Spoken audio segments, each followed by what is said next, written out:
찬바람 속에서도 예수 탄생의 기쁨이 가득한 12월, 말씀 안에서 감사와 평안을 누리시길 바랍니다.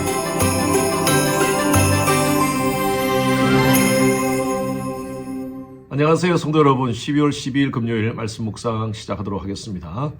참 시간이 빨리 가는 것 같습니다. 12월 달도 이제 벌써 중순이 넘어가고 있습니다.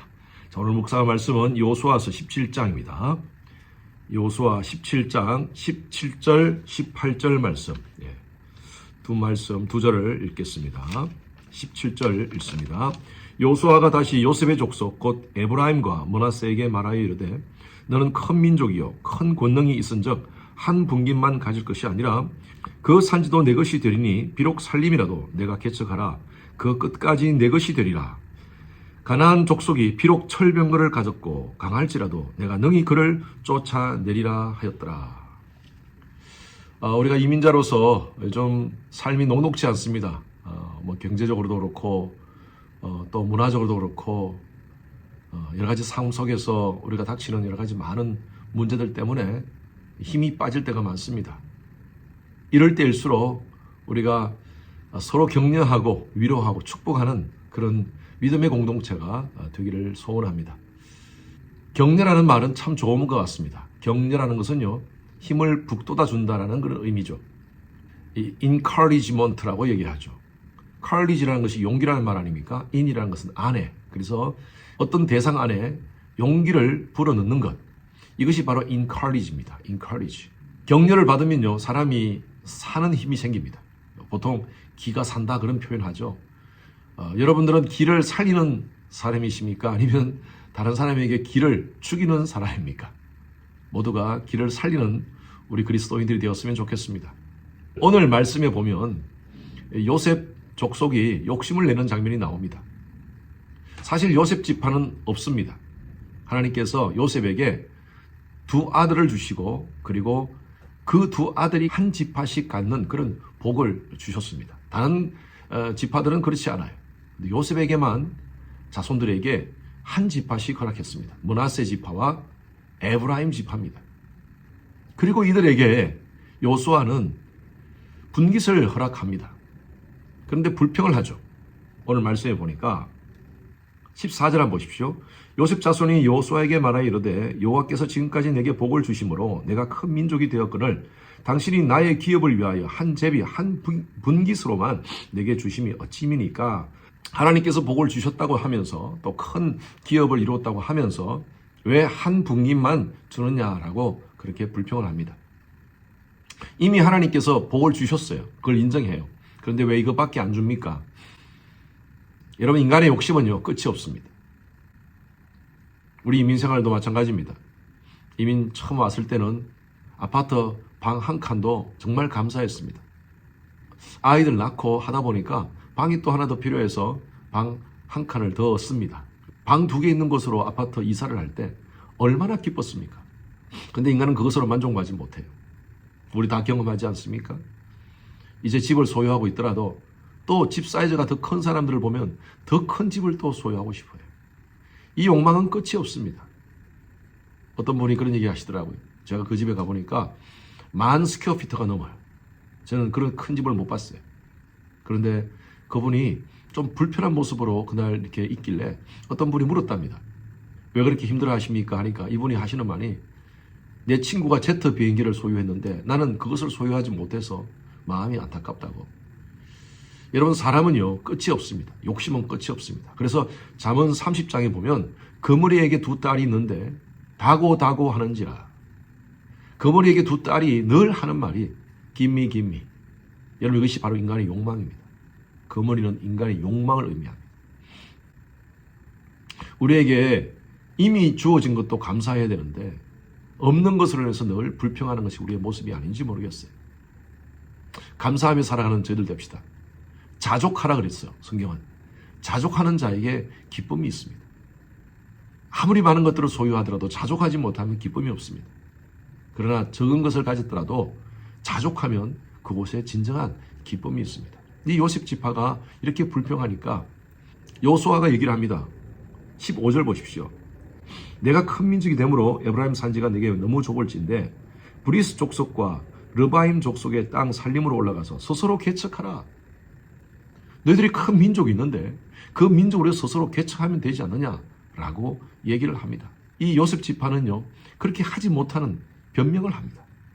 16절에 이렇게 얘기합니다. 요셉 자손이 이렇게 얘기합니다. 이 산지는 우리에게 넉넉하지도 못하고 골짜기 땅에 거주하는 모든 가나안 족속에게는 베스안과 그 마을에 거주하는 자이든지 이스라엘 골짜기에 거주하는 자이든지 다 철병거가 있나이다. 이 말이 무슨 말이냐 하면 우리가 저 산지를 정복하지 못하는 이유는 첫 번째, 그곳이 산지이기 때문에. 두 번째, 그들은 철병거가 있는데 우리는 철병거가 없습니다. 라고 얘기를 합니다. 이쯤 되면 여호수아의 인내의 한계가 있을 것 같습니다. 그래, 그만둬. 그러나 여호수아는요, 그들을 오히려 격려합니다. 17절 보십시오. 너는 큰 민족이고 큰 권능이 있는 적. 18절에 이 산지도 내 것이 되리니 비록 살림이라도 내가 개척하라. 그 끝까지 내 것이 될 것이라. 가나안 족속이 비록 철병거를 가졌고 강할지라도 내가 능히 그를 쫓아내리라. 따라하십시오. 내가 능히 그를 쫓아내리라. 여호수아는요, 그들을 격려합니다. 너희들은 충분히 할 수 있는 사람이야. 충분히 할 수 있는 민족적 힘을 가지고 있는 사람이야. 또한 하나님이 우리와 함께 하셔. 하나님이 너희들과 함께 하셔. 그 약속의 말씀 믿고 출하해라. 이겁니다. 제가 설교 때 자주 인용하는 한 사람이 있습니다. 벤 칼슨이라는 사람인데 제가 이분의 책을 보고 참 감동을 받았습니다. 이분이 쓴 책, 유명한 책이 Think Big이라는 책입니다. 이 벤 칼슨은요, 2016년에 미국의 공화당 대통령 후보였습니다. 그리고 유명한 흑인으로서 의사입니다. 존스 홉킨스 대학의 의과대학 교수로서 그 당시에 쌈둥이의 머리를 최초로, 세계 최초로 분리했던 사람이 바로 이 사람이었습니다. 최고의 정치가였고 최고의 의대 교수로서 최고의 명예를 가졌던 사람이었어요. 그런데 이 사람의 과거는 굉장히 불우했습니다. 어릴 때 디트로이트 빈민가에서 자라면서 늘 나가면 친구들하고 싸우고, 그리고 학교에서는 너무나 공부를 못해가지고 친구들이 늘 너는 바보다, 너는 바보다. 선생님마저도 너는 바보다, 왜 이렇게 공부를 못하니? 5학년 때까지 구구단을 외우지 못했다고 합니다. 이렇게 불우한 과거가 있던 벤 칼슨이 위대한 정치가가 되고 위대한 의사가 되었습니다. 어느 날 기자가 묻습니다. 벤, 오늘날 당신을 있게 한 사람이 누굽니까? 당신이 당신 되게 한 사람이 누굽니까? 그가 이렇게 얘기해요. 우리 어머니 소냐입니다. 늘 밖에서 친구들한테 구박받고 집에 들어오면 어머니는 저에게 늘 격려의 말을 했습니다. 어머니의 말이 나를 살렸습니다. 벤, 너는 하나님께서 함께 하셔. 벤, 너는 할 수 있는 사람이야. 벤, 포기하지 마. 엄마가 기도할게. 이 말이 나를 살렸습니다. 그래서 어릴 때부터 그는 내가 앞으로 커서 의료 선교사가 되겠다 하는 그런 마음으로 의과대학 공부를 했다고 합니다. 여러분, 그래요. 우리는 살리는 말을 해야 됩니다. 여러분들의 말은 어떻습니까?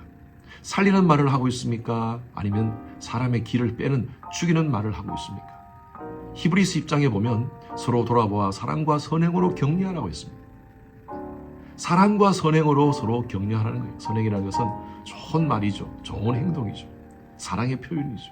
그것으로 encourage 하라는 거예요. 여러분들의 삶에 요즘 어떻습니까? 다른 사람의 길을 살리고 있습니까? 다른 사람의 길을 죽이고 있습니까? 여러분 자녀들, 여러분들 말 한마디로 아이들의 삶이 살아날 수가 있고 죽을 수 있어요. 여러분 구역에서 만나는 한 사람 한 사람, 여러분들의 말 한마디, 행동, 표정으로 그 사람을 길을 살릴 수가 있고 죽일 수가 있다는 것입니다. 저와 여러분들은 격려의 사람이 되었으면 좋겠어요. encourage로 삽시다. 세상이 너무 빡빡합니다. 마치 사막과 같은 세상입니다. 이런 사막과 같은 이 세상에 오아시스와 같은 늘 격려하고 위로하고 축복하는, 그래서 사람들로 하여금 삶을 살 수 있는 이유를 만들어주는 그런 하나님의 백성들 되시기를 주님의 이름으로 축원합니다.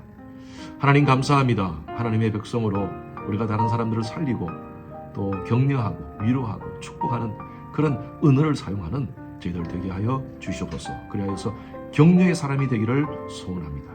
감사드리며 살아계신 예수 그리스도 이름으로 기도드렸습니다. 아멘. 금요일은 예배를 위해서 기도하는 시간입니다. 저의 설교를 위해서 기도해 주시기 바랍니다. 은혜와 능력을 더해서 말씀을 준비할 때나 말씀을 선포할 때 놀라운 성령의 역사를 경험하는 그런 시간 될 수 있도록 기도 부탁드립니다. 두 번째로 교육부 청년 EM 모든 설교자가 성령의 지혜로 복음적인 메시지를 선포할 수 있도록 기도 바랍니다. 세 번째로 기도 맡으신 우리 장로님들 또 모든 안수 집사님들 모든 예배 봉사자가 예수님 사랑하는 동기로 감당할 수 있도록 찬양대 찬양팀 미디어 예배 안내 교사 새가족 통역 재정 모든 사역들 주님 사랑하는 동기로 섬길 수 있도록 기도 바랍니다. 네 번째로 영유아로부터 모든 작년 예배가 신령과 진정으로 드려지는 예배 될 수 있도록, 그리고 다섯 번째로 충분한 예배 공간과 교육 공간이 있는 새로운 예배 소설을 우리에게 허락하소서. 교회 이전을 위해서 기도 부탁드립니다. 함께 기도하시겠습니다.